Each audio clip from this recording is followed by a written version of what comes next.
bit of a wet day out there today, Dana, but we're making it up with a nice weekend. You were just saying maybe you'll head to the beach, so it'll be a perfect time for that. Yeah, the sand might be a little wet. That was something I didn't think about when I mentioned that. But yeah, we did see some showers and storms today. Unfortunately, it canceled some of the later events this afternoon for the beach to Beacon, but tomorrow things are looking up. We'll have mostly sunny skies, and honestly, it's like a pretty good weekend. We've had our fair share of weekends being kind of hit or miss over the past couple of days. I think my graphics are ready for the weekend.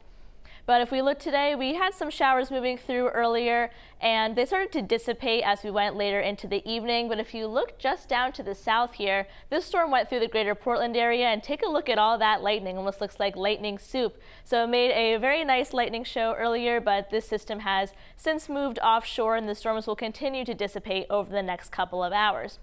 So in terms of our temperature, thanks to the storms, we didn't get super warm today, but we're not going to get super cool overnight either. In fact, these temperatures are very reminiscent of what we saw earlier today, especially along the coastline. A lot of places in the middle 60s. And you can see here we didn't get too much higher than that. Some places hitting the low 70s on the southern coastline, and then as we got into down East Maine, a lot of places just in the middle 60s, so a little bit on the cooler side. And our low temperatures tonight, pretty much the same, low 60s in down East Maine, a couple of 50s popping up in the mountains and in the southern coast, but these temperatures are right around average for this time of year. As we get into tomorrow, things will be a little bit warmer. Some places hitting the upper 70s, 80 possible in Wiscasset and Stanford tomorrow. So it'll be a nice day coming up, so very exciting to have that on the weekend. Now, in terms of our humidity, we'll have a little bit of a temperature or humidity roller coaster rather. So we'll get nice and comfortable for the weekend, and then the humidity will start to tick up again ahead of another system that's going to be moving through on Tuesday. And then behind that front, dew points will take a stark drop behind that. Now, in terms of tomorrow, we could start off the day with a little bit of fog, but then otherwise things are going to clear up rather nicely. In fact, we'll get so sunny that we might get a couple of pop-up showers and thunderstorms possible in the late afternoon and early evening.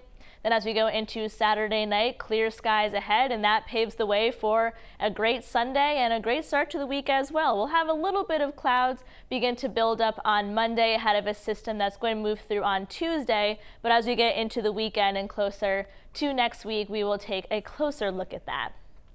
So seas 3 to 4 feet, water 61, and our small craft advisory has since expired.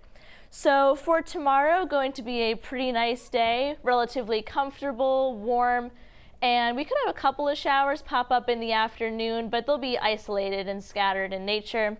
Then as we go into the rest of the weekend, looking pretty nice.